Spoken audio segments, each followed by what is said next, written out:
गिर के गहरे जंगलों में न जाने कितनी कहानियां हर दिन जन्म लेती हैं, लेकिन कुछ कहानियां समय की रेत में खो नहीं जाती बल्कि इतिहास बन जाती हैं। ये कहानी दो ऐसे शेरों की है जिन्होंने एक दूसरे के बिना जीना नहीं सीखा, जय और वीरू। ये दो नाम गिर के जंगलों में किसी मिथक से कम नहीं है। ये कहानी सिर्फ दो शेरों की नहीं है, ये कहानी है वो दोस्ती जो मौत तक भी साथ नहीं छोड़ी। साल 2013। गिर जंगल में एक सामान्य सुबह थी। जंगल अपने रंग में था, मोर नाच रहे थे, बंदर उछल रहे थे और हवा में हरियाली की खुशबू घुली थी। उसी दिन दो शावक अलग अलग माओं से जन्मे, दो अलग बस्तियों के, अचानक एक तालाब के पास आमने सामने आए। एक था जय, शांत, चुपचाप और आंखों में समझदारी। दूसरा था वीरू, चंचल, हिम्मती और हमेशा हर चीज को चुनौती देने वाला। पहली बार दोनों भिड़े, पंजा दिखाया, गुर्राए, लेकिन अगले ही पल दोनों ने साथ खेलना शुरू कर दिया।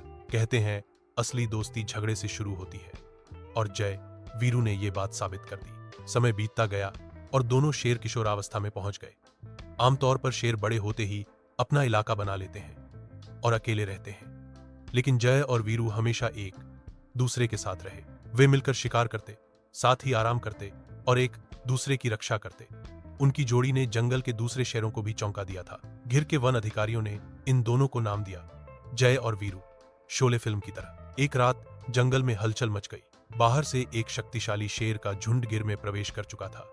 उनका इरादा जय और वीरू के इलाके पर कब्जा करना था। जय और वीरू ने बिना डरे मुकाबला किया। 4 शेरों के सामने वे 2 थे, लेकिन उनमें हिम्मत 2 गुना थी। गर्जना करते हुए जय ने एक शेर को दूर फेंका, वहीं वीरू ने दूसरे के गले पर झपट्टा मारा। खून बह रहा था, शरीर थक चुका था, लेकिन जज्बा कायम था। आखिरकार वे जीत गए। जंगल में एक बार फिर से शांति लौट आई। लड़ाई के बाद जंगल में जय वीरू की बहादुरी के चर्चे थे। वन अधिकारी भी इन्हें पहचानते थे। ट्रैकिंग कॉलर से उनकी मूवमेंट पर निगरानी होती थी। अब वे लगभग 8-9 साल के हो चुके थे। शेरों के जीवन में ये वो समय होता है जब वे अपने क्षेत्र के असली राजा बनते हैं। जय और वीरू ने न केवल शिकार करना सिखाया, बल्कि छोटे शावकों की भी रक्षा की। कई बार उन्हें देखा गया कि वे अपने से छोटे शेरों को भोजन देने के बाद खुद खाते।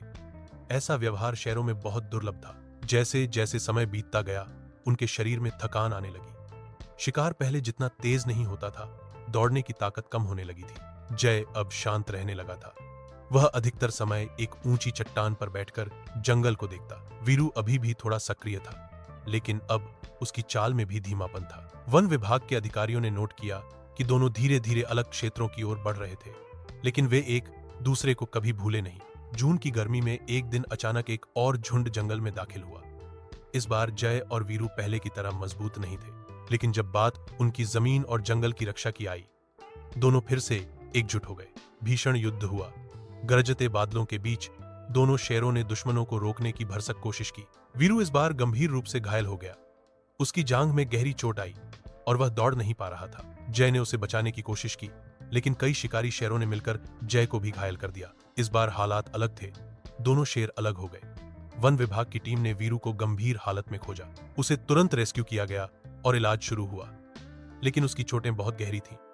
शरीर जवाब दे रहा था। 11 जून की सुबह उसने आखिरी सांस ली। उसकी मौत की खबर से न केवल वन विभाग बल्कि पूरा गिर का स्टाफ भावुक हो गया। उनकी निगाहें अब जय पर थीं, जो घायल अवस्था में जंगल के एक कोने में था। जय अब पूरी तरह अकेला था। वीरू की मौत के बाद उसने खाना पीना छोड़ दिया था। उसे कई बार चट्टानों पर बैठकर एक ही दिशा में देखते हुए पाया गया, जहां वीरू को आखिरी बार ले जाया गया था। वन रेंजरों ने उसे कई बार बुलाया, उसे भोजन देने की कोशिश की, लेकिन जय अब वीरू के बिना जीना नहीं चाहता था।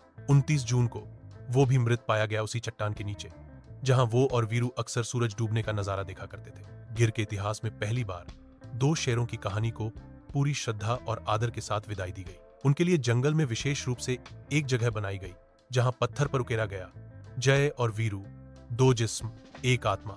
दोस्ती की वो मिसाल जो जंगल की हवाओं में आज भी गूंजती है। शेर की पहचान उसकी ताकत से होती है, लेकिन दोस्ती की पहचान तब होती है जब वो मौत से भी बड़ी हो जाए। जय और वीरू ने हमें सिखाया, सच्चा दोस्त वो है जो आखिरी सांस तक साथ दे।